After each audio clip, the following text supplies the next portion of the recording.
The weather is gross and I need comfort food, so we're gonna go make meatloaf. One of the most underrated comfort foods is meatloaf.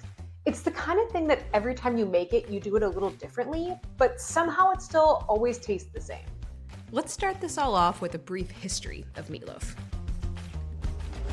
Fundamentally, meatloaf is just some sort of meat with a filler to make it stretch further and taste better.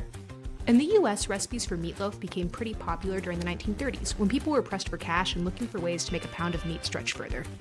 Pretty much every meatloaf recipe is going to have 5 components, the first being the most important: meat. I like to use beef, but other people use pork or lamb or some combination of them.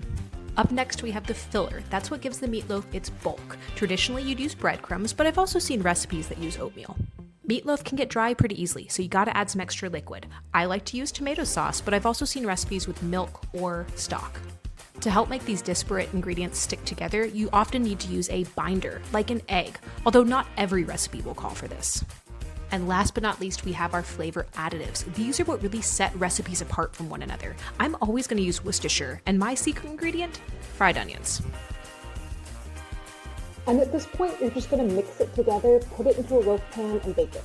And here's where I'll mention that there are pretty much 2 categories of meatloaf, the brown gravy kind and the ketchup kind. And I always go for ketchup meatloaf.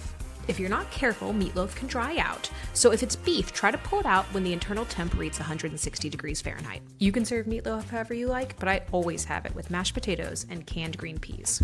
I'll include my ratios and recipe in the caption, but the reality is you should make meatloaf the way you like it. It may not be the prettiest meal, but it is a warm hug on a plate.